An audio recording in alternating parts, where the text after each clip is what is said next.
DICE recently announced that with the June update, the Frontlines game mode will be coming for all players on the Argonne Forest map and the Amiens map, and I think there are plans to bring this game mode to like all the maps in the future. These are just the only two that finished testing at the moment. I'm extremely excited for this update because until now, Frontlines was limited to those who own the They Shall Not Pass DLC, and at times it can be very difficult to find a populated server just because like splitting the player base to that slim of a number, if you're playing at like odd hours or just a random day when there's not many people playing for whatever reason, it can be very difficult to find a Frontlines server, and Frontlines is definitely my favorite game mode in Battlefield 1. If you don't already know, Frontlines is a game mode where you generally fight over one objective at a time. Let's say, for this example, you're starting off, you're fighting over the B flag. If your team manages to take the B flag, you push the enemy team to the C flag, and now everybody fights over that. If they capture the C flag, you go back and fight over the B flag, so you have to capture like all the flags in succession. And then once you've captured all the flags, you have 40 tickets to destroy 2 MCOM stations. If they can successfully defend the MCOMs, you just go back to the previous flag. And if you do destroy an MCOM, they don't get that one back. So if you destroy the A MCOM, but they push you back, and then you take that flag and you come back to the MCOM stage, you will not have to destroy the A MCOM. Since you've already destroyed it, you'll only have to fight for the B MCOM station. This game mode is 16 versus 16. There's 40 minutes like in the match, and it's generally infantry based. There can be tanks, but generally it's only like one per side rather than having several per side. There hasn't been any aircraft on any of the They Shall Not Pass maps. And there hasn't been any behemoths added to this game mode, which I like a lot. I don't really like the behemoths at all.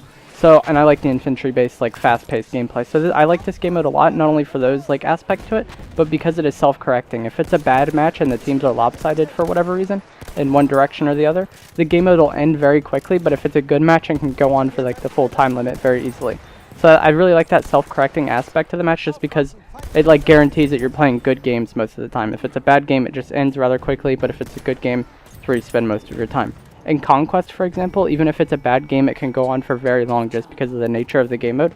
So there will be several times where you know the game is over, and like say the enemy team has like 200 tickets left and they're ahead by like 400 or something absurd, and it's just been a horrible match the entire time. You just have to continue waiting till the end of the match just because like of how the nature of the Conquest game mode and how long it could take.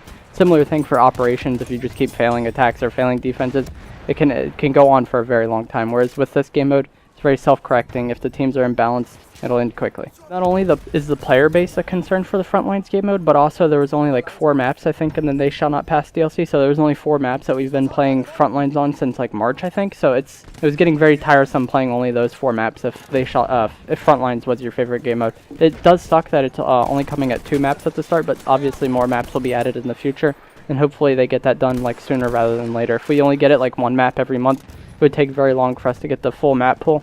It'd be very irritating. I wish they would just make the They Shall Not Pass maps available for everyone in the Frontline game mode just so we would have a pool of 6 maps to play from, and that'd be very good. I feel like we're going to run these 2 maps into the ground very quickly since we would just be alternating between one or the other pretty much constantly. I think Frontlines is a clear example of how bad having maps and game modes locked behind DLC can be, not only for those that don't like have the money to buy it obviously, but those who do buy it just get like a shitty experience most of the time because there isn't a large enough player base to play on it. Like I said before, it's not uncommon to get to like a certain time with Frontlines and then just not be able to play, or just getting tired of playing on only like the 4 maps that are available to you, where if it was available for everybody, it would just be integrated into the overall pool and everyone could play it. I'm really happy that they decided to go away from this DLC model in Star Wars Battlefront and having it just available for everyone all the time. This just benefits everyone, it keeps players happy, and it just keeps players playing the content. If it's locked behind a paywall, people might play it for a month, but they get tired of waiting for long queues or just playing the same maps over and over again since it's not integrated,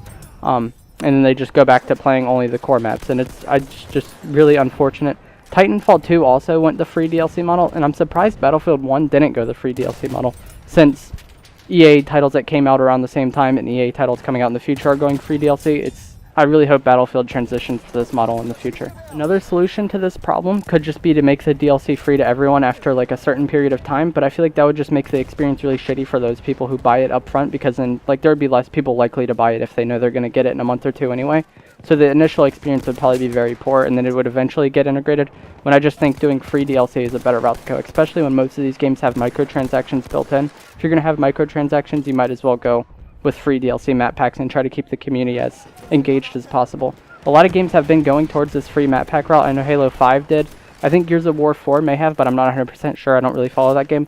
And I hope just all future like FPS games could like steer towards this model. I doubt Call of Duty will, just because its player base is generally very high, but it would benefit from this. A lot of the DLC maps have like suffer from similar problems with only like being able to play the maps at certain times, especially upon release.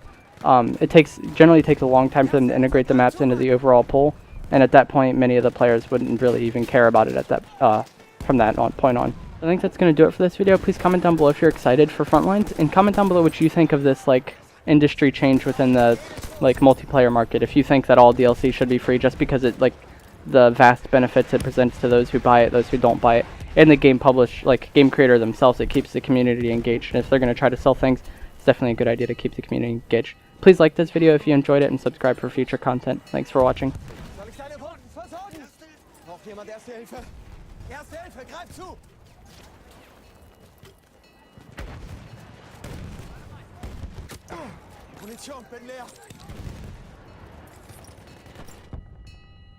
Return to the combat area.